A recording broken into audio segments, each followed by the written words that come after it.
एक आदमी के साथ है न लड़के के साथ लगा तो बपुआ देखेगा कि देखी लड़कवा है कौन में गवा तो के दाढ़ी रहे तो लौट आवा कहे अरे वो तो मुल्ला लागत है हो का कमाई का खवाई छोड़ो कहूँ पैंट बूसट वाला बताओ तो पैंट बूसट वाला मिल गया। जब मिल गया तो रिश्ता तय हो गया। जब शादी का दिन आया तो उका दुल्हा बनावे खातिर लोग नवहावे चले। अब तो दुल्हा अकेले नहा लेते, पहले ज़माने में दूल्हा को नहलाते थे।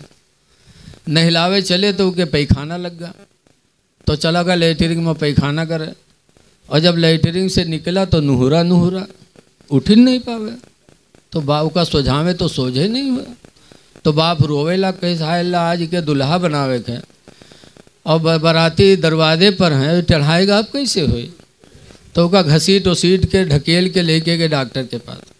डॉक्टर साहब देखें तो कहीं घबराओ ना ऑपरेशन करे पड़ी ठीक हुई जी। तो बपुआ रोवेला कहीं डॉक्टर साहब आज इसको दूल्हा बनाना है, लड़की के यहाँ इंतज़ार हो रहा है, डॉक्टर साहब ऑपरेशन करिए अल्लाह जाने कब ठीक है। डॉक्टर साहब कहीं घबराओ ना 2 मिनट लागी ठीक हुई जी। डॉक्टर साहब ऑपरेशन रूम में लेके गए और दरवाज़ा बंद की और 2 मिनट नहीं लाग दरवाज़ा खोल दी। जब खोली तो सीधा सीधा बढ़िया आराम से चल के आया तो सबका बड़ा ताज्जुब कि 2 मिनट नहीं लाग ऑपरेशन होगा ठीक होगा। तो डॉक्टर साहब से पूछे लगे डॉक्टर साहब कौन बीमारी रहा है 2 मिनट नहीं लाग ऑपरेशनों कह दियो ठीक होगा। तो डॉक्टर साहब कहें कोई बीमारी नहीं, पैंट के बटन बूसट में लगा ली रहा है। पैंट के बटन बताओ पैंट के हुक यहाँ लगाए लिए तो बताओ उठ पे आदमी है ऐसे ऐसे चोंगा परे हैं पहली है पैंट चाहे आवे चाहे ना हो कि कहाँ बटन कहाँ लगाए ली तो बताओ है? अरे यार ये कोई तरक्की का लिबास है यार है? लिबास आज हम नबी करीम सल्लल्लाहु अलैहि वसल्लम के उसूल को छोड़ करके और फिर हम कामयाब हो जाएं, कभी कामयाब नहीं हो सकते हैं। पैंट पहनना नाजायज़ नहीं है लेकिन पैंट आजकल लोग इतना चुस्त पहन लेते कि अगर पिछली दुकान देखो तो 2 हिस्से में बटी नज़र आवत है। अरे पैंट पहन सकते हो, पैंट पहनना जायज़ है लेकिन इतनी ढीली बनवाओ कि तुम्हें उठने बैठने में तकलीफ़ ना हो, नमाज की अदायगी में तकलीफ़ ना हो। पहन सकते हो लेकिन ऐसा पहनेंगे कि मस्जिद में ऐसे जाए तो तौफीक होई ना। और जुम्मा के दिन जाई हैं और जुम्मा के दिन जाई हैं तो पैंट और शर्ट पहने, कुर्ता पैजामा ना पहनी है, पैंट और शर्ट। उसके बाद जब जई हैं जुम्मा में यहाँ और रुको में जई हैं तो शर्ट खसक के करी ऐप चलिए और पैंट खसक के नीचे चली 2 अंगुल दुकान खुली और के बाद जब सजदम जाते हैं तो आधी दुकान खुला था। अब बताओ तुम्हारी नमाज तो गई और जो पीछे देखा था उसके का हाल हुई बताओ। ऐ नौजवानों इस जवानी को तुम खुदा की फर्मा बरदारी में गुजार दो, अंग्रेज़ों के ग़ुलाम न बनो, वो लिबास पहनो जिससे तुम नबी के ग़ुलाम समझे जाओ, वो चेहरा रखो जिससे तुम नबी के ग़ुलाम माने जाओ। सहाबा को नमाज पे नाज नहीं था। आजकल बहुत से लोग नमाज पढ़ते नाज करने लगते। नमाज पे नाज न करो। गौसे आदम 40 साल तक इशा के वजू से फजर की नमाज पढ़ी लेकिन घमंड था।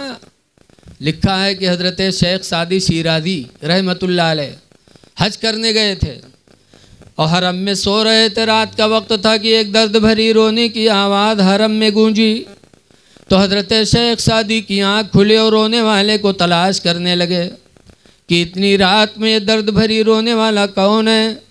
शेख सादी तलाश करते करते जब खाने काबा तक पहुँचे तो देखा कि खाने काबा के दरवाजे की जंजीर को पकड़कर एक नौजवान रो रहा है और ये कह रहा है अल्लाह अगर मेरे आमाल तेरी बारगाह में कबूल हों तो क़यामत के दिन मेरी आँखों में रोशनी देना और अगर मेरे आमाल कबूल न हो तो ऐ परवरदिगार क़यामत के दिन मुझे अंधा बना के उठाना ताकि लोगों के सामने मैं रुसवा न हूँ। ये दुआ कर रहे हैं, रो रहे हैं। शेख सादी पूछते हैं आप कौन है भाई, आप कौन है?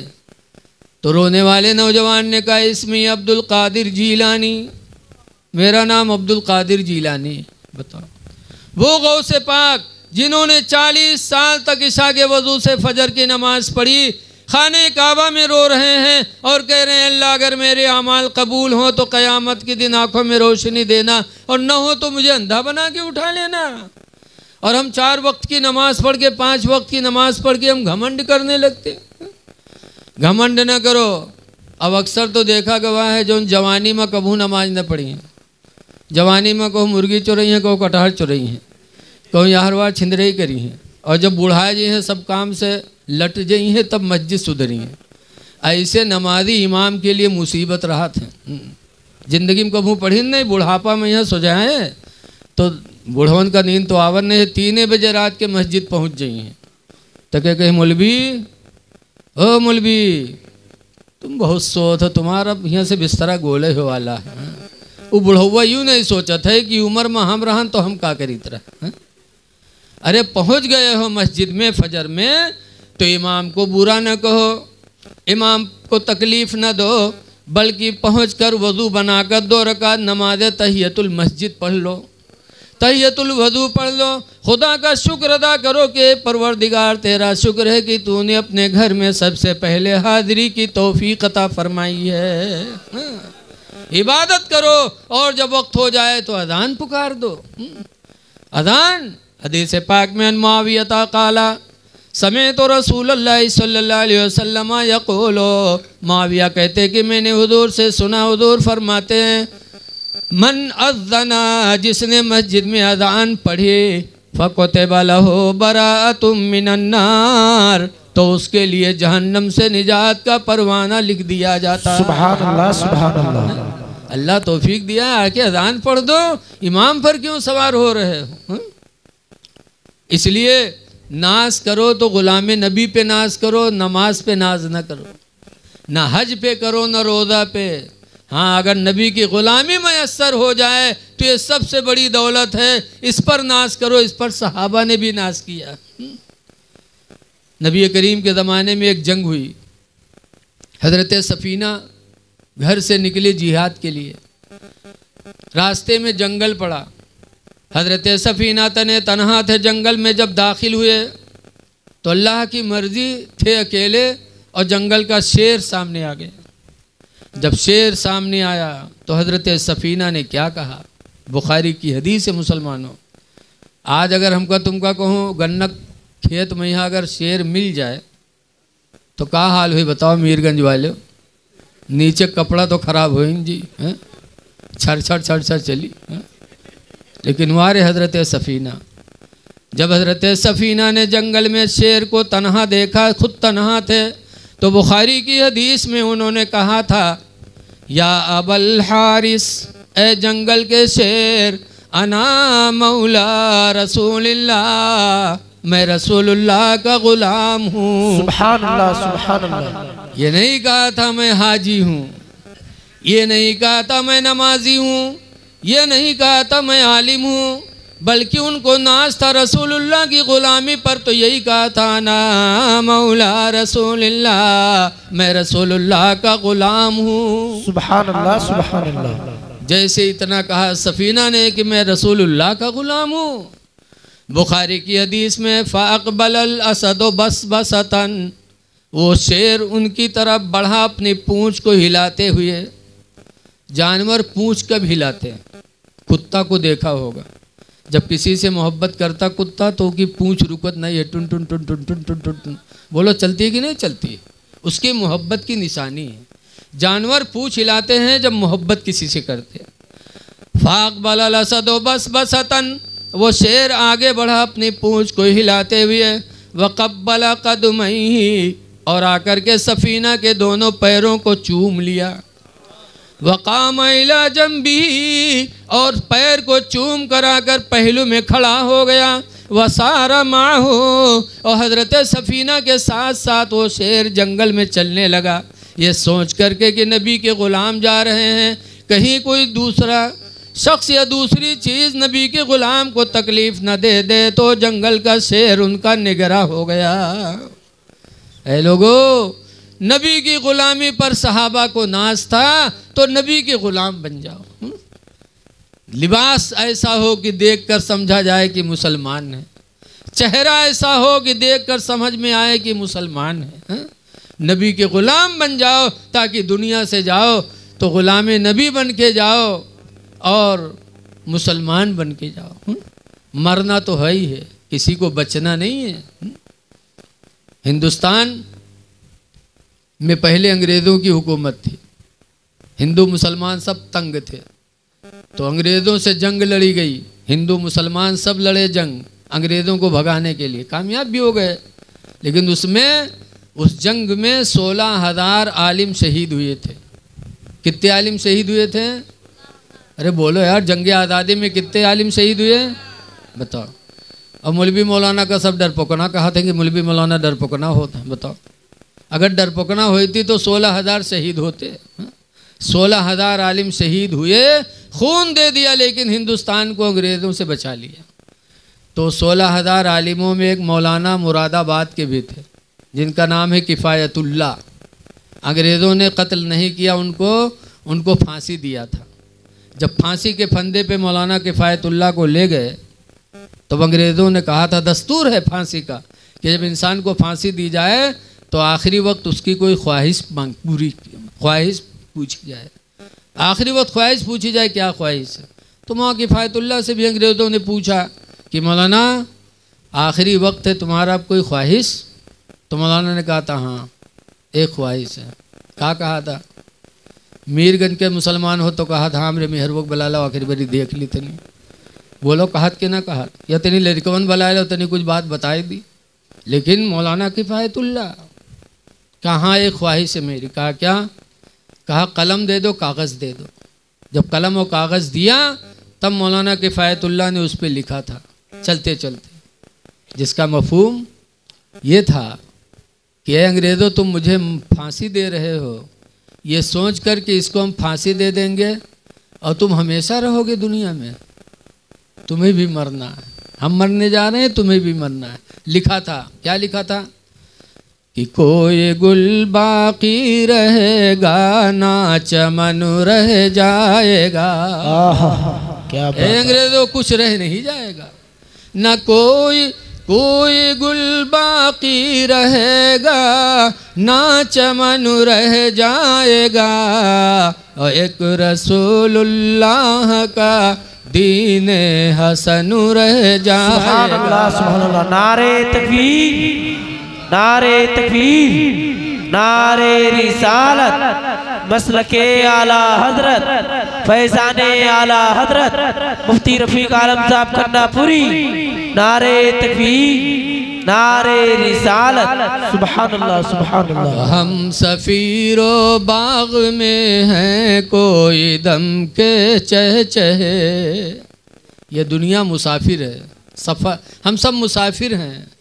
ये दुनिया में हम आए हैं थोड़ी देर के लिए। जैसे एक परिंदा उड़ते उड़ते किसी बाग में पहुंचता है और टाएं टाएं बोला थोड़ी देर, उसके बाद फिर फुर्र से उड़ गया। तो कहते हैं कि हम सफ़ीरो बाग में हैं कोई दम के चहचहे, हम सफ़ीरो बाग में हैं कोई दम के चहचहे, और बुलबुलें उड़ जाएंगी सोना चमन रह जाएगा, बुलबुलें उड़ जाएंगी सोना चमन रह जाएगा, और अतलसो कम ख्वाब की पोशाक पे नाज़ान हो, अतलसो कम ख्वाब की पोशाक पे नाज़ान हो, और इस तने बेजान पर खाले कफन रह जाएगा। चलते चलते उन्होंने नसीहत दी थी, इसलिए लोगों मौत बरहक है, मरना है, इसलिए उससे पहले हम ग़ुलाम नबी बन जाएं। अपने चेहरे से, अपने जिस्म से ज़ाहिर करें कि हम मुसलमान हैं। चेहरे पे दाढ़ी सजा लो, हदीस पाक में है कि दाढ़ी कब्र में रोशनी का सहारा है, कि जिसके चेहरे पे दाढ़ी होगी उसकी कब्र मुनव्वर होगी। वो अंधेरी कोठरी की तैयारी कर लो, इसके रसूल दिल में पैदा करो, चेहरों पे दाढ़ियाँ सजा लो। आला हजरत फरमाते हैं, लहद में इश्क नबी शह का दाग लेके चले, अंधेरी रात सुनी थी चराग लेके चले। हाँ, तो कब्र में चराग अगर है तो इसके रसूल है और आमाल सालिहा हैं। इसलिए अच्छे आमाल कर लो। अल्लाह ताला हमको आपको अमल खैर की तौफीक अता फरमाए। माँ बाप की फरमा बरदारी करो। भाई एक चीज़ बता रहा हूँ कि हदीस पाक में है कि अल्लाह हर गुनाह माफ़ करेगा, लेकिन एक गुनाह ऐसा है जिसको अल्लाह माफ़ नहीं करेगा। वो कौन गुनाह है? हदीस पाक में नबी क़तादा काला काला रसूलुल्लाह, हज़रत अबू क़तादा से रवायत है, फरमाते अल्लाह के रसूल ने इरशाद फरमाया, इन्नल्लाह यग़फ़िरु कुल्ल ज़ुनूब, बेशक अल्लाह ताला हर गुनाह माफ़ कर देगा, इल्ला उक़ूक़ल वालिदैन, मगर माँ बाप की नाफरमानी को अल्लाह माफ़ नहीं करेगा। हर गुनाह माफ़ करेगा लेकिन माँ बाप का नाफरमान बख्शा नहीं जाएगा। इसलिए नौजवानों, अपने माँ बाप को राज़ी करने की कोशिश करो। ये हुक्म दें तो इनका हुक्म मानो। अल्लाह ताला हमको आपको नबी करीम सल्लल्लाहु अलैहि वसल्लम की सुन्नतों का आमिल बनाए और रहम दिल बनाए। मैं एक आखिरी बात और बता रहा हूँ कि आज हर आदमी अल्लाह की रहमत का मुंतज़िर है। बोलो, हम भी हैं, आप भी हो कि अल्लाह हम पर अपनी रहमत नाजिल फरमा दे। लेकिन अल्लाह की रहमत किस पर नाजिल होगी? अल्लाह के रसूल ने फरमाया, हुज़ूर फरमाते ला यरहमुल्लाह, अल्लाह उस पर रहम नहीं करेगा। साहबा ने पूछा कौन, किस पर अल्लाह रहम नहीं करेगा? तो हुज़ूर ने फरमाया मल्ला यरहमुन्नास, जो इंसानों पर रहम नहीं करेगा अल्लाह उस पर भी रहम नहीं फरमाएगा। इंसानों पे जो रहम नहीं करेगा, इंसान में हिंदू मुस्लिम सब आते हैं। बोलो, है सब कि नहीं है? हिंदू मुस्लिम सब इंसान हैं। मुसलमान पर परेशान देखो तो उस पर भी रहम करो, हिंदू परेशान हो उस पर भी रहम करो। हमारे बुजुर्गों से भी साबित है। बुस्ताम में एक मजूसी था, हजरत बायजीद बुस्तामी का पड़ोसी था। एक रात उस मजूसी के घर में बच्चे की रोने की आवाज़ आई। आज हम लोगों के मोहल्ले में भी बच्चे रोते हैं, तो जब बच्चा कोई रोई तो हम लोग आँख खुली तो क्या गौर की है जी घर के हो कि कोनो पड़ोसी को है। अगर घर का है तब तो उठबे है फलन या उठे का बात काहे ले को रोत, अगर पड़ोसी सोए लो। बोलो, लेकिन बायजीद बुस्तामी की ज़िंदगी देखो। पड़ोस में मजूसी है, उसका बच्चा रोने लगा। बायजीद बुस्तामी उठे, रात की तारीकी में दरवाज़ा खोला, मजूसी के घर पे गए, दरवाज़ा खटखटाया। मजूसी ने दरवाज़ा खोला। बायजीद पूछते तुम्हारा बच्चा बहुत देर से रो रहा है? तो मजूसी कहता है बायजीद गरीबी ने चारों तरफ से घेर लिया। ऐ बायजीद इतनी गरीबी आ गई, इतनी गरीबी आ गई कि आज मेरे घर में चिराग जलाने की भी तौफीक न रही। अंधेरा पड़ा है मेरा घर, अंधेरे की वजह से मेरा छोटा बच्चा घबरा रहा है, रो रहा है। बायजीद बुस्तामी ने सुना तो अपने घर में गए और अपने घर का चिराग ला करके उस मजूसी के घर में रोशन किया। जब बायजीद बुस्तामी ने अपने घर का चिराग ला करके मजूसी के घर में रोशन किया, उजाला हुआ तो रोता हुआ बच्चा खामोश हुआ। तब मजूसी अपनी बीवी से कहता है मेरी बीवी, मुसलमान कितने रहम दिल हैं कि हम मजूसी बायजीद मुसलमान, लेकिन मेरे बच्चे का रोना गवारा न हुआ और अपना चिराग लाके मेरे घर में रोशन किया। ऐ मेरी बीवी, जब बायजीद बुस्तामी का चिराग मेरे घर में जल चुका है तो बेहतर है कि इस्लाम का चिराग अपने दिलों में जलाया जाए। मजूसी ने कलमा पढ़ा तो उसकी औरत ने भी कलमा पढ़ा और घर के लोग कलमा पढ़ के सब मुसलमान हो गए। सुभान अल्लाह, सुभान अल्लाह। लोगों, हमारे बुजुर्गों ने हिंदू मुस्लिम नहीं देखा, बल्कि देखा कि खुदा का बंदा है, परेशान है, इसकी मदद कर दो, खुदा राजी हो जाए। सुभान अल्लाह। इसलिए आपस में रहम करो।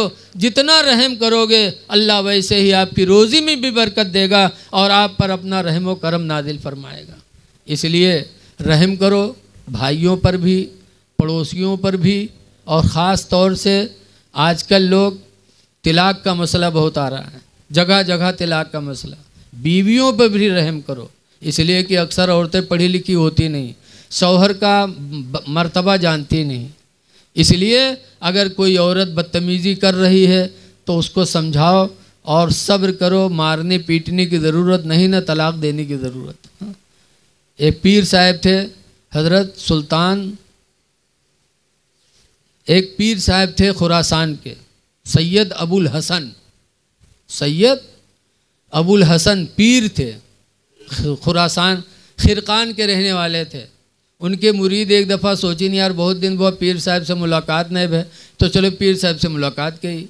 10-12 मुरीद बेचारे चले खिरकान, चलते चलते चलते चलते, पैदल का ज़माना था। खिरकान पहुँचे और हज़रत के दरवाजे पहुँचे तो दरवाज़ा खटखटाया।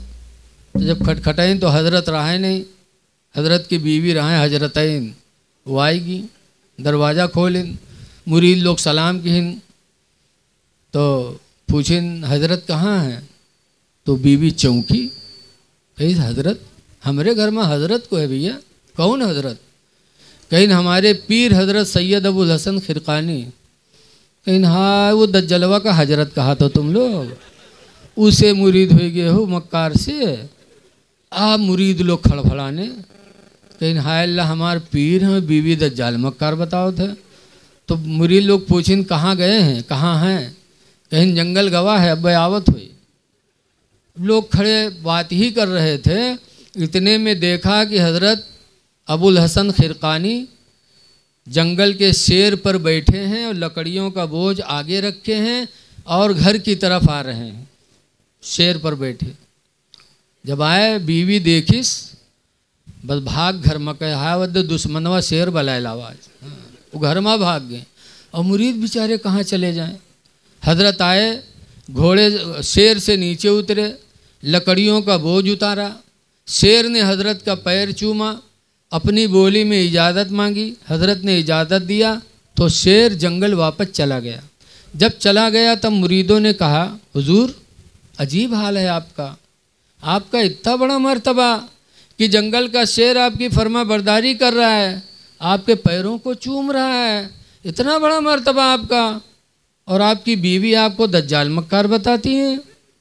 तो हज़रत फरमाते हैं सुनो, ये मर्तबा जो खुदा ने मुझे अता किया है कि शेर भी मेरा फर्मा बरदारी करता, ये मर्तबा जो खुदा ने मुझे अता किया, विलायत अता की, ये उसी बीवी की बदतमीज़ी पर सब्र करने की वजह से, कि जाहिला है, मेरे माँ बाप ने निकाह कर दिया, जाहिलियत की वजह से मुझे तकलीफ़ें देती है, मुझे बुरी सी बुरी बातें कहती रहती है, लेकिन मैंने सब्र किया, ना मारा कभी ना तलाक दिया, तो अल्लाह ने सब्र की वजह से मुझे विलायत अता फरमा दी। पता चला एक इंसान जब अपनी बीवी पर अच्छा सलूक करता है, मारता नहीं, तलाक का इरादा नहीं करता, सब्र करता रहता है, तो अल्लाह उस इंसान के दर्जात को बुलंद फरमा देता। इसलिए घर में मारपीट न रखो, नबी करीम के अखलाक को ज़िंदा करो। बीवियों को मारना ये कोई बहादुरी की बात नहीं। बाहर जुतियाए जाओ, घर में आओ तो शेर बन के आओ, ये गलत बात है। बीवी मारने से क्या बहादुरी। लेकिन आजकल के कुछ सास ऐसी हैं जो डईन है, डईन। अगर बतोइया आई और लड़का नहीं मारे सप्ताह 2 हफ्तम, तो मोहल्लम घूम घूम के वो बुढ़ियावा डईनिया का कहा था, लड़कवा तो हमार मेहरी आए गवा, अल्लाह जाने कौन घूटी पियाए दी से इते आवत, तो कहे हाथ है नहीं उठत, बताओ कह कह के मार खवावत है। मारना कोई बहादुरी नहीं है। रहमो करम करोगे तो अल्लाह तुम पर रहम करेगा। हाँ, लेकिन कुछ इस टाइम ऐसे बदतमीज़ हैं जो बीवियों पर जुल्म करते हैं। मौलाना अब्दुल मुस्तफ़ा आज़मी लिखते हैं कि एक आदमी रहा है जो अपनी बीवी बहुत मारे, और बेचारी जब घर से आई थी तो उसके बाप ने रुखसत करते वक्त एक वसीयत किया था। जब बच्ची घर से चली थी तो बाप ने कहा था, बेटी शौहर के घर जा रही हो, खुशी के भी दिन आएंगे ज़िंदगी में, तो बेटा खुशी के दिन आएंगे तो खुदा का शुक्र अदा करना, और मुसीबत के भी दिन आएंगे ज़िंदगी में, तो बेटी मुसीबत के दिन आएंगे तो सब्र करना। ज़िंदगी में कभी शौहर के घर से तुम्हारे कदम निकलने नहीं है बेटी। बाप ने ये वसीयत करके भेजा, तो लड़की मार खा रही है, सब्र कर रही है। अब आजकल बिटिया का हम लोग रुखसत करी थे तो घर छुट्टी, माँ बाप छुट्टी हैं तो रोईबे करी, और जब बिटियावा चले टाइम रोवे लागे तो पप्पा का कहा था, जा रे रोवत का है, डराए ना, जा अगर आँखें फूह उठे तो के सारे आँखें फोड़ दे। तू काहे डरा थे, जा चाहे 4 बीघा जमीन बिका जाओ का थोड़ा कत्ल कराए दे। बताओ, बप्पा जब पहलवान बनावे पटनायक पठाई है तो वहाँ जंग हुई कि वो घर जन्नत बनी है। वो बाप बड़ा अच्छा था, अपने बच्ची को ये तालीम दे के भेजा। लड़की गई, शौहर जालिम मिल गया, सुबह मारे शाम मारे, और लड़की बेचारी सब्र करती रही, मार खाती रही। कुछ दिनों के बाद शौहर के मिजाज को परख गई, तो जैसे शौहर का मिजाज था वैसे चलने लगी। जब वैसे चलने लगी तो मारपीट धीरे धीरे बंद होने लग। जिंदगी में कुछ ऐसे भी दिन आए कि 2 हफ्ता मारपीट नहीं हुई, मारे मौके नहीं, जैसे उसके मिजाज वैसे वो काम करे लग, तो मारपीट बंद। जब 2 हफ्ता नहीं मारे पैस, तो एक दिन मुहारम ठाड़ सोचे कि 2 हफ्ता होगा मारे नहीं, मार चटपटाए। तो मुहारम ठाड़ सोचे कि कौन जुगाड़ लगेगी का मारे के। तो एक प्रोग्राम बनाओ के दिल में, कहे जय थे मछली लेके अबे और मछली ला के घर में रख देवे, तके जब बनाए के रखी खाना खाए खातिर बुलाई तो बैठबे तो ये पूछबे कि अरे सब मछली बनाए हैं। तो अगर कहीं सब बनाए हैं तो ये कह के मरबे कि सब काहे बनाए डाले रे, आधा रख दी थी कल का खेबे रे। और अगर कहीं आधा बनाए हैं आधा कल खातिर रखे हैं तो ये कह के मरबे कि मछली हो आधी रख दी है, कल वो सड़ जाए कि न सड़ी रे, आज मारे खे जरूर। बनाए लीस प्लान, गवा मछली लेके आवा घर में रख दी तके मुहारम ठाड़ लाठी लिए सोचे। जब बीवी खाना बनाई तो बुलाई के हिसाब खाना खाए लो, तो लाठी लेके गवा कहीं आज तो मरे ही मारेगा। बीवी ने खाना ला के सामने रखा तो पूछा थे अरे सब मछलियाँ बनाए हैं, तो मूढ़ हलाई से जैसे मूढ़ हलाई वैसे उठाई से लाठी, कहीं सारे सब काहे बनाए डाले रे, आधा रख दी थी कल का खेबे रे। कहे अरे रे भूल गई थी आधी मछली कल के लिए भी रख दिया। अब यू सट, अब आगे कोई सवाल ही नहीं कि माँ चुपचाप बैठ, बना बनाओ प्रोग्राम सब खत्म। तो खाना तो शुरू की ही, लेकिन खाना कहाँ जाए पेट में, यहाँ प्रोग्राम कैंसिल होगा। खाए पी लिए, थोड़ा बहुत गर्मी के ज़माना रहा, जब खा चुका तो बीवी ने आंगन में चारपाई डाला, बिस्तर बिछाया, ये लेटा। बीवी बड़ी अच्छी थी, गई बेचारी पैर दबाने लगी कि मेरा शौहर है, मेरे लिए रोज़ी कमाया, थका मांदा होगा। वो पैर दबावे लगा, इस जालिम वही चक्कर में पड़ा कि मारी कैसे। आसमान लंग टकर टकर देखे तो आसमान में एक हल्की सी लकीर नजर आई। तो जब देखी लकीरिया का तो बीवी से कहा थे अरे ये आसमान पर लकीर कैसे रे।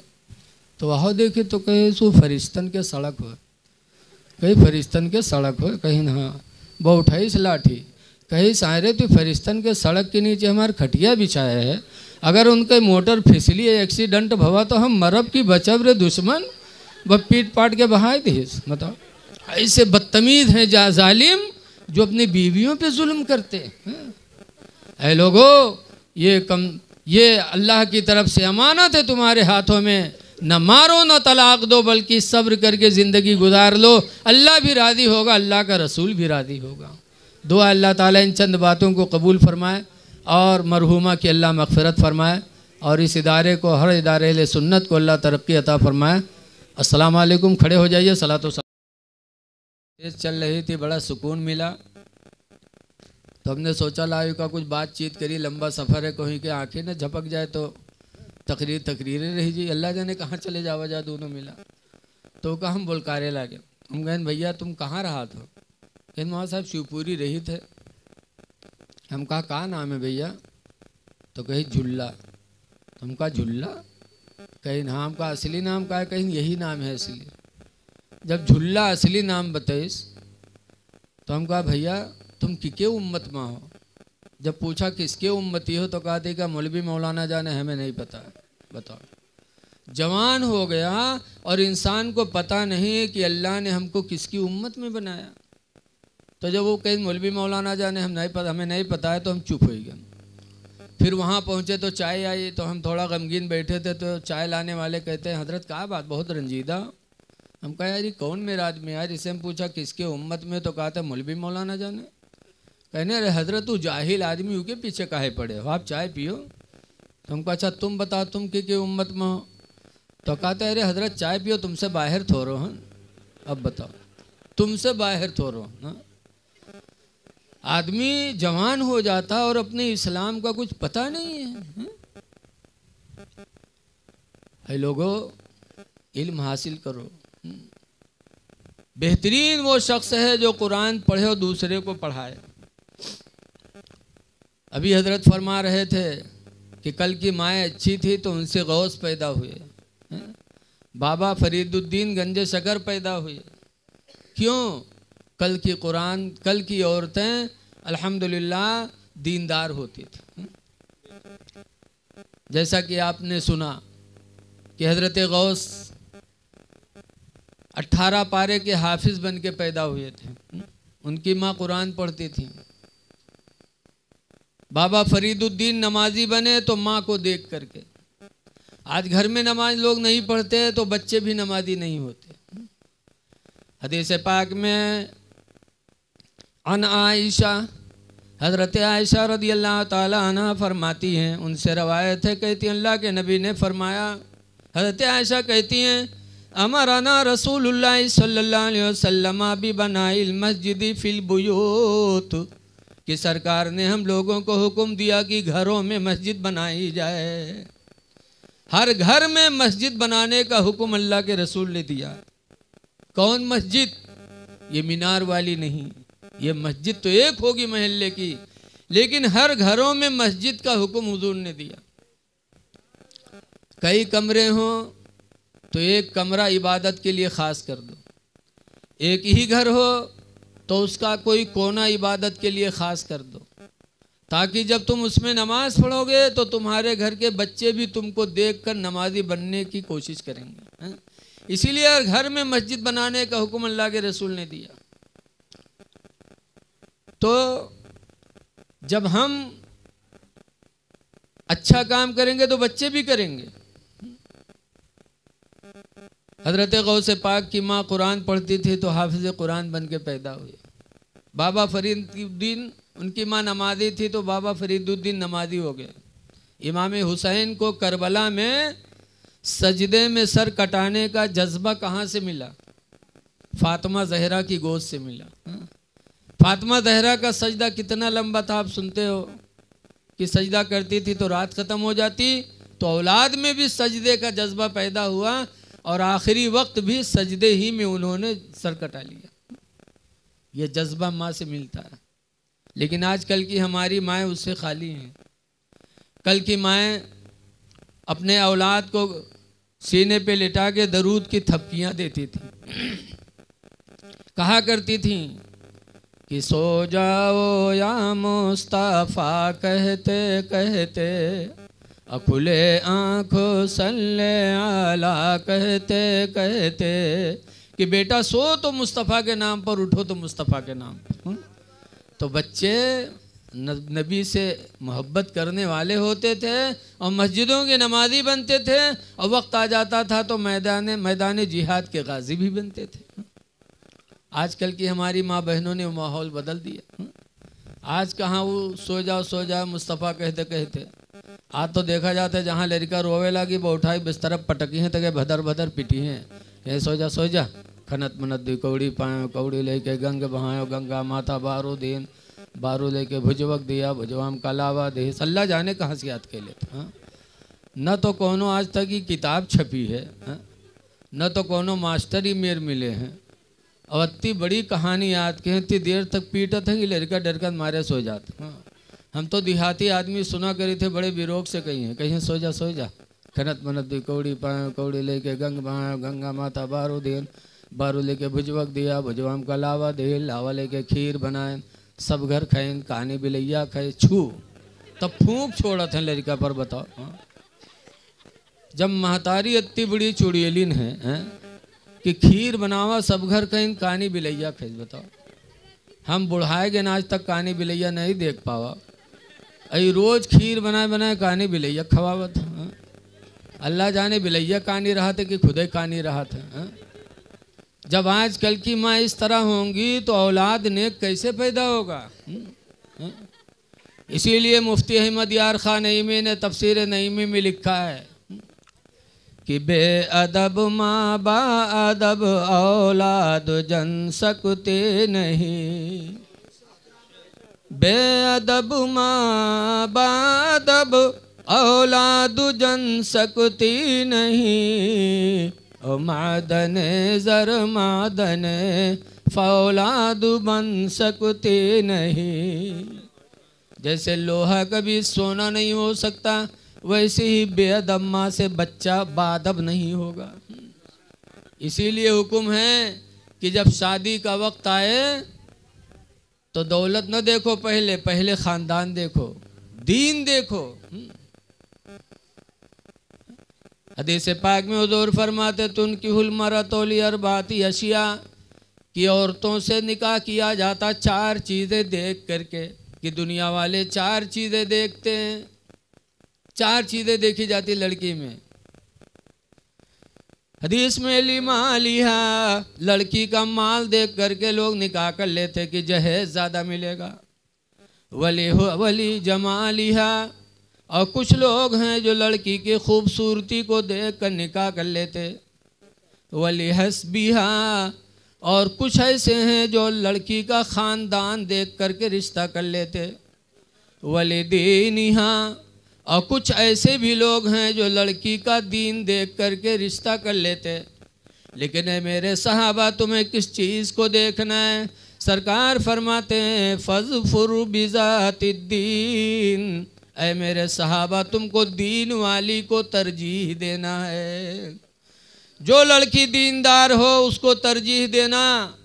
माल न देखना, हुस्न न देखना, ख़ानदान न देखना, दीनदारी देख लेना। अगर इस पर तुम अमल कर लिए तो अल्लाह का वादा है इन यकूनु फ़ुक़रा, अगरचे वो फ़कीर हो, गरीब हो, युग़निहुमुल्लाहु मिन फ़ज़लिही, अल्लाह उन्हें अपने फ़ज़ल से मालदार बना देगा। सुभान अल्लाह, सुभान अल्लाह। दीनदारी देख के रिश्ता कर लेना, दीन की बरकत से अल्लाह हुस्न भी अता फरमा देगा। हमारे उधर बहराइच इलाके में एक इलाका है पौड़ा, पौड़ा मतलब तराई का इलाका है। उधर एक खसाहब रहा है तो शादी किया, ज़मीन देख के शादी किया, लड़की खूबसूरत थी, शादी किया। खूबसूरत बीवी को देख करके दीन नहीं देखा, शादी कर लिया। और वही घर में हो के बाद देहात में यहाँ पहले घर में एक कोरो टांगते थे और टांग देते थे, फिर उसी पर बिस्तरा टांगते थे, जिसको अरगनी कहते हैं। अब तो काम खत्म हो गया अरगनी के, तो अरगनी तार से बांधे रहे। वह औरतिया के लिहाफ उतारे, वह उतारिस बा अरगनी हिली और राह तार से बांधा बा, तरवा है के गप से आँख में घुसीगा। अब बताओ कानी हुई गए। तुम लाए थे खूबसूरत, हो गई कानी। तो दीन में है कि लड़की को दीनदार देखो। दीनदार लड़की होगी तो अल्हम्दुलिल्लाह माशरा भी दीनदार घर में होगा। जैसे कि हज़रत राबिया बिसरिया को देखो। हज़रत राबिया कितनी नेक थी, बहुत नेक थी। हमारी माँ बहनें सुन लें, इतनी नेक थी कि बसरा के एक बुज़ुर्ग इमाम हसन बसरी एक दिन दरियाए दजला में गए और दरियाए दजला के पानी पर मुसल्ला डाला और उसके ऊपर खड़े हो गए, नमाज़ पढ़ने लगे। वली थे। पूरे बसरा के लोग जमा होकर मुआयना करना, अरे इमाम हसन बसरी को देखो, दरियाए दजला पर मुसल्ला बिछाए नमाज पढ़ रहे हैं। भीड़ जमा हो गई। राबिया को पता चला, राबिया भी मुसल्ला उठाई और गई दरियाए दजला के किनारे। और उसके बाद इमाम हसन बसरी के सर के ऊपर फिजा में इमाम राबिया बसरिया ने मुसल्ला बिछाया और खड़ी होकर नमाज पढ़ने लगी। लोगों ने कहा अरे ये तो और ताज्जुब की बात है, हसन बसरी का मुसल्ला पानी पर और राबिया का मुसल्ला तो फिजा में बिछा हुआ है। तब इमाम हसन बसरी ने निगाहें उठाएं, कहा राबिया तो मेरे ऊपर फिजा में नमाज पढ़ रही है। तो राबिया कहती हैं तुम्हारे तकब्बुर को तोड़ने के लिए। राबिया बसरिया ने कहा तुम्हारे तकब्बुर को तोड़ने के लिए। नमाज पढ़ना था तो मस्जिद में पढ़ते, नमाज पढ़ना था तो अपने घर में पढ़ते, ये दरियाए दजला पे नमाज पढ़ने की जगह है। इसलिए तुम पढ़ रहे हो ताकि दुनिया वाले तुमको वली जाने, दुनिया वाले तुमको अच्छी निगाहों से देखें। ऐ हसन बसरी, अगर इबादत करना है तो जिसके लिए करना है वो देख रहा है, छुप के पढ़ना चाहिए। हा? मैं तुम्हारे घमंड को तोड़ने के लिए आई हूँ। ये राबिया बसरिया थी। हा? एक दिन घर में सो रही थी, इत्तेफाक से एक चोर पहुंच गया। देखिस घर में कोई मर्द ने, एक औरत अकेले सोए थे, तो चोरवा बहुत खुश हुआ कि आज तो आराम से चोरेबे, अगर ये जग गए तो एक के घूसा में का जमीन पकड़ाए दे। ये करी का, एक औरत बेचारी मर्द का क्या कर सकती है अकेले। बड़े आराम से चोर ने माल तलाश किया राबिया के घर का, और चादर में बांधा, गठरी बनाया, गठरी बना के सर पे रखा, और राबिया सो रही हैं। गठरी सर पे रखा और राबिया के घर से निकलने लगा तो अंधा हो गया, आंखों की रोशनी चली गई, टोवे लगे हर बार। उसके बाद गठरी फेंकिस और कहा, या अल्लाह मैं तौबा करता हूँ, परवरदिगार मेरी आंखों की रोशनी वापस कर दे। या अल्लाह मैं तौबा करता हूँ, चोरी नहीं करूँगा। अल्लाह बड़ा रहीम है, आंखों का नूर वापस कर दिया। जब देखे लाग टकर टकर, तो हर बार देखे कि भी कोई अइबो नहीं कहीं से, अई उठबो नहीं कहीं से, सोवत है। ला फिर उठाए ली, कहूँ बेर बेर थोरो हुई, वह फिर गठरिया उठाए ली, और उठाए के मुड़े रखिस, फिर चलने का इरादा किया। जब चलने का इरादा किया तो फिर आंखों की रोशनी चली गई, फिर गठरी फेंका, तौबा किया, अल्लाह ने फिर आंखों का नूर वापस किया। तब चोर ने कहा था, या अल्लाह जिंदगी गुजर गई, बड़े बड़े घरों में डाका डाला, लेकिन ऐसी मुसीबत कभी नहीं आई। आज इस घर में तन्हा एक औरत सोई है, या अल्लाह मैं चोरी करने पर कुदरत क्यों नहीं पाता। तो गैबी आवाज आई, कहा है मेरे बंदे, तूने बड़े बड़े घरों में डाका डाला होगा, लेकिन राबिया के घर में डाका नहीं डाल सकता। मेरी बंदी राबिया नमाज ईशा पढ़ के सोई है, नमाज ईशा की बरकत से मेरे फरिश्ते उसके जानो माल की हिफाजत का पहरा लगा रहे हैं। सुभान अल्लाह, सुभान अल्लाह। जिस घर में मेरे फरिश्तों का पहरा होगा, उस घर में तू चोरी कैसे कर सकता है। चोर रो पड़ा, कहा, या अल्लाह मैं इतना बड़ा बदनसीब निकला कि जिंदगी गुजर गई हराम माल की तलाश में, और इसी रुए ज़मीन पर तेरी बंदियां ऐसी हैं जो नमाज पढ़ के सोती हैं, तो उसकी हिफाजत के लिए तेरे फरिश्ते नादिल होते हैं। वो चोर राबिया के घर से निकला तो नमाज पढ़ने का इरादा लेके निकला। हाँ, ऐसी ऐसी बंदियां भी दुनिया में आई जिनकी जिंदगी हमारे तुम्हारे लिए नमूने अमल है। हाँ, माँ जब अच्छी होती है तो औलादें अच्छी होती हैं। इसलिए जब शादी का वक्त आए तो दीनदार लड़की देखो, माल न देखो। हजरत अली शेर खुदा का फरमान है, जो औरत से कोई शादी करे जहेज़ की चक्कर में कि इससे हमें जहेज़ ज़्यादा मिलेगा, तो हजरत अली फरमाते हैं कि खुदा की कसम उसकी ज़िंदगी में मुहताजी के दिन ज़रूर आएंगे। एक ज़माना ऐसा आएगा कि वो मुहताजी का शिकार हो जाएगा, जो जहेज़ के चक्कर में शादी करे कि यहाँ से हमें जहेज़ ज़्यादा मिलेगा। इसलिए जहेज़ ना मांगो, ना जहेज़ का इरादा करो, अल्लाह पे भरोसा रखो। अल्लाह ताला देने पे आता है तो वक्त नहीं गुजरता, कहाँ से कहाँ पहुँचा देता है। और लेने लगता है तो बड़े बड़े अमीर भी वक्त के भिखारी हो जाते हैं। इसलिए जहेज़ न देखो, और लड़की हो तो लड़का भी दीनदार देखो कि लड़का दीनदार मिले। वस्सालिहीन मिन इबादिकुम, कुरान में आया है कि तुम्हारे बीच में चाहे वो किसी का नौकर ही हो, लेकिन अगर सालेह है, नेक है, तो उससे अपनी लड़की का निकाह कर दो। रसूलुल्लाह सल्लल्लाहु अलैहि वसल्लम की 4 बच्चियाँ, सबसे छोटी बच्ची फातिमा ज़हरा, सरकार को बहुत प्यार था। सरकार फातिमा का नाम नहीं लेते थे, बल्कि जब भी पुकारते थे तो कहते थे ऐ मोहम्मद की जान। क्या कहते थे? ऐ मोहम्मद की जान।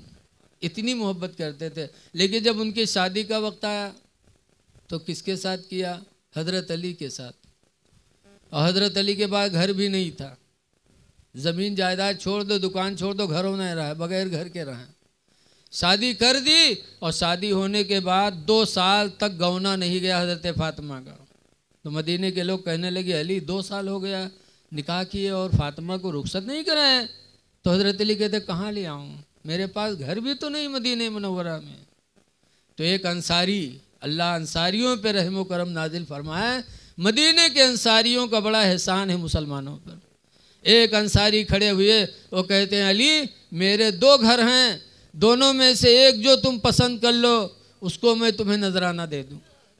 हज़रत अली शेर खुदा को एक अंसारी सहाबी ने अपना घर नजराने में दिया। जब घर वाले हो गए तो फातिमा जहरा का गौना करा के लाए। क्या रसूलुल्लाह अपनी बेटी को किसी दौलत वाले को नहीं दे सकते थे? लेकिन सरकार के निगाह में अली का इल्म था और अली का अमल था। इल्म व अमल वाले थे, दौलत वाले नहीं थे। लेकिन अल्लाह के रसूल ने अपनी बेटी की शादी अली से कर दिया। अब आज हम 40 लाख के गाड़ी से चलत हो, सुबह शाम के दरवाजे 10 थोड़े बैठ के तेल लगावें, अच्छा बुरा कहें, उसकी ज़िंदगी सबसे अच्छी है ना? ये हम और आप समझते हैं। अच्छी ज़िंदगी किस इंसान की है?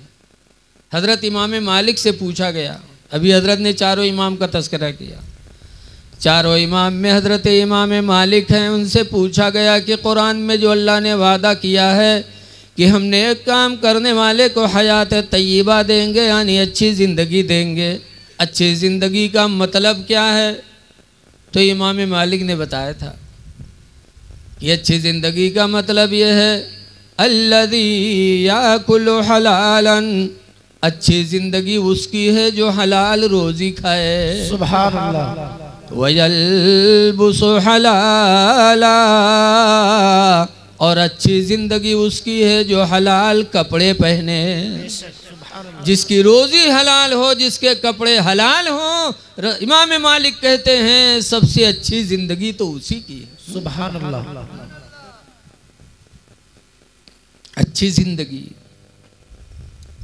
हज़रत अबू बकर सिद्दीक़ रदी अल्लाह ताला अन्हु सरकार के दोस्त हैं, खलीफे अव्वल हैं। जब इनका इंतकाल का वक्त आया तो अपने बेटे अब्दुर्रहमान को बुलाया और कहा, बेटा सुनो, मेरे विसाल का वक्त बिल्कुल करीब है, लिहाजा मेरे मरने के बाद 3 चीज़ें जो मेरे घर में हैं उनमें तुम लोगों का हिस्सा नहीं लगेगा, न तुम्हारा न तुम्हारी बहनों का। 3 चीज़ें वरासत में नहीं आ सकती। कौन कौन? हज़रत अबू बकर ने फरमाया, जो मैं चादर ओढ़ रहा हूँ ऊनी, ये ऊनी चादर मेरे घर में नहीं थी, जब खलीफा बना तो मेरे घर में ऊनी चादर आई। दूध देने वाली ऊँटनी, ये भी खलीफा बनने से पहले मेरे घर में नहीं थी, खलीफा होने के बाद दूध देने वाली ऊँटनी का इंतज़ाम हुआ। तीसरी, खिदमत का ग़ुलाम, खलीफा बनने से पहले मेरे पास कोई खिदमत का ग़ुलाम नहीं था, खलीफा होने के बाद मेरे घर में खिदमत का ग़ुलाम आया। लिहाजा बेटा, खलीफा होने से पहले जो चीज़ें मेरे घर में थीं उनमें तो वरासत चलेगी, और ये 3 चीज़ें खलीफा बनने के बाद ज़्यादा हुई हैं घर में, लिहाजा तीनों चीज़ें मरने के बाद बैतुल माल भेज देना वापस। ये मुसलमानों का हक़ है, तुम्हारा हक़ नहीं है। हज़रत उमर रदी अल्लाह अन्हु को खलीफा मुकर्रर कर चुके थे हज़रत अबू बकर सिद्दीक़, अपनी ज़िंदगी में खलीफा मुकर्रर कर चुके थे। तो हज़रत उमर ने जब सुना तब रोने लगे और रो करके कहते हैं, अमीरुल मोमिनीन, आपने बड़ी कठिन जगह पे मुझे बिठा दिया, बड़ी आजमाइश की जगह पर आपने मुझे बिठा दिया, ये तो बड़े आजमाइश की जगह है। मुसलमानों गौर करो कि हज़रत अबू बकर के खलीफा बनने से पहले जो चीज़ें थीं उन्हीं चीज़ों में वरासत का हुक्म दिया, और ख़लीफ़ा होने के बाद जितनी चीज़ें बढ़ी उनके बारे में मना फरमा दिया, इसमें किसी औलाद की वरासत नहीं चलेगी। ये सहाबा का हलाल व हराम का फ़र्क था।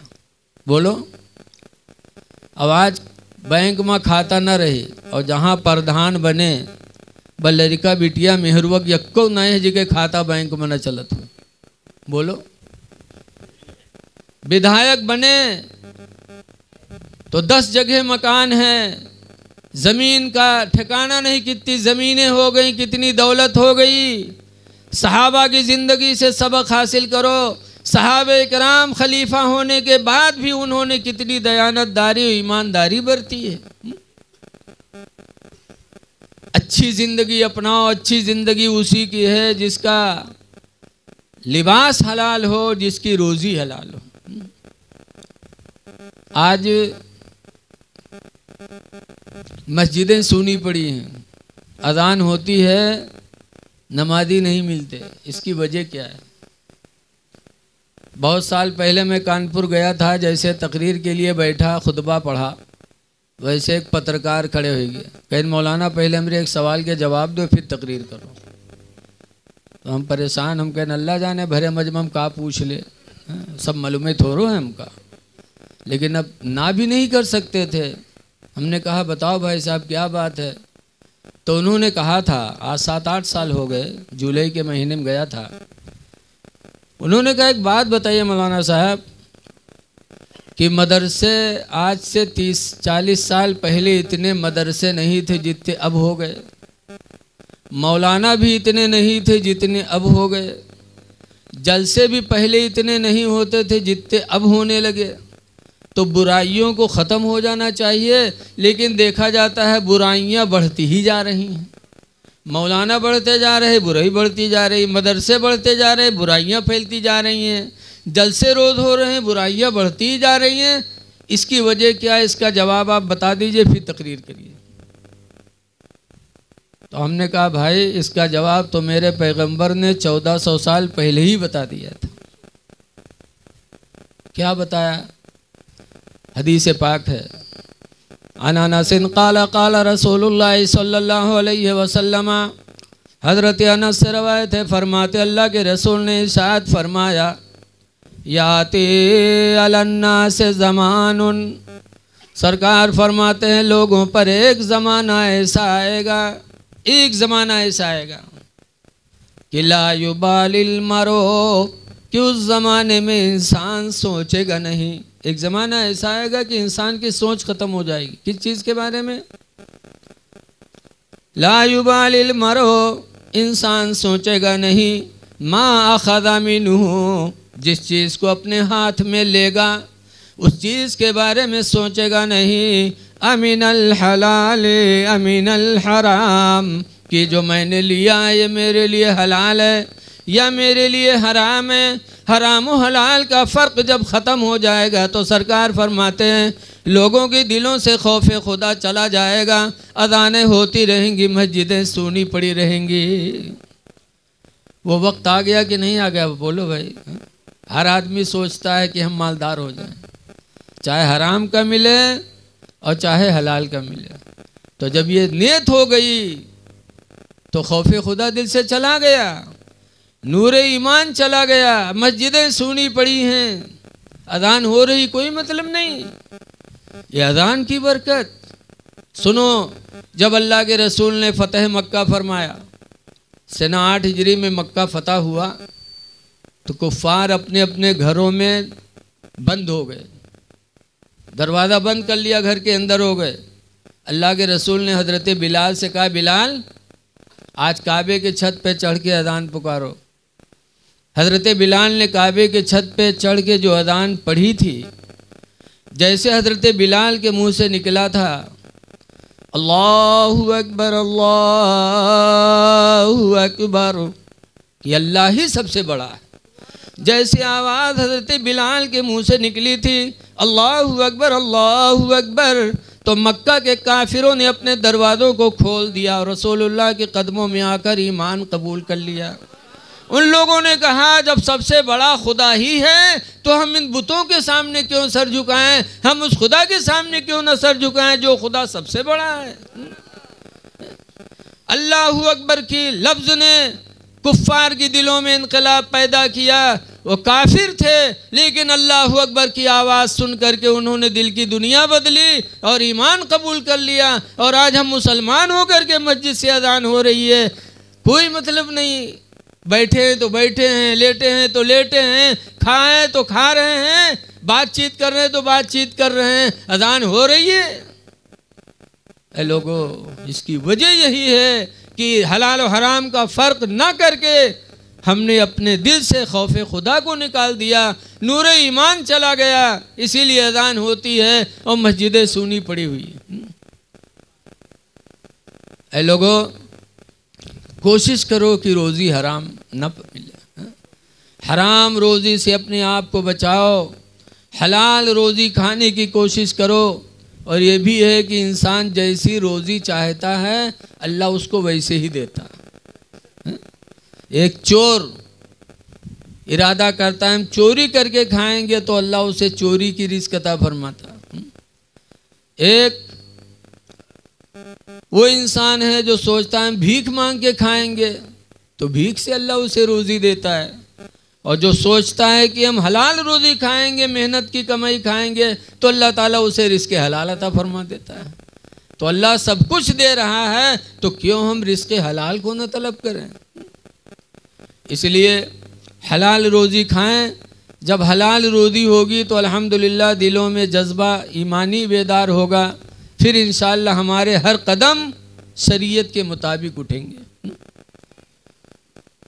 आज तालीम की कमी, इल्म की कमी होने की वजह से भी आज हलाल और हराम का आदमी फ़र्क नहीं कर पाता। बहुत सी चीज़ें हैं, लोग फ़ोन करते हैं कि ये हलाल है कि हराम, फ़लाँ जगह पैसा रखना, फ़लाँ कंपनी में लगाना, फिर उससे पैसा लेना जायज़ है कि नहीं जायज़ है, पूछ रहे हैं लोग जिनको अल्लाह तौफीक देता है। लेकिन याद रखो, अभी हज़रत ने भी फरमाया कि बग़ैर इल्म के हम हलाल और हराम का फ़र्क नहीं कर पाते, इसलिए हमें इल्म की तरफ बढ़ना चाहिए। हदीस पाक में सरकार फरमाते खैरुकुम, तुम में सबसे बेहतर कौन है? मन तअल्लमल कुरान व अल्लमहु, जिसने कुरान सीखा और कुरान सिखाया। जिसने कुरान सीखा वो बेहतर, और जिसने कुरान सिखाया लोगों को वो भी बेहतर। तो कुरान सीखो। आज आदमी जवान हो गया और उसे कुछ पता ही नहीं कि हम क्या है क्या नहीं। एक जगह तकरीर करने गए, मैलानी के पास शिवपुरी है, गर्मी का महीना था, कपड़े पसीने से भीगे थे। एक साहब आए मोटरसाइकिल से,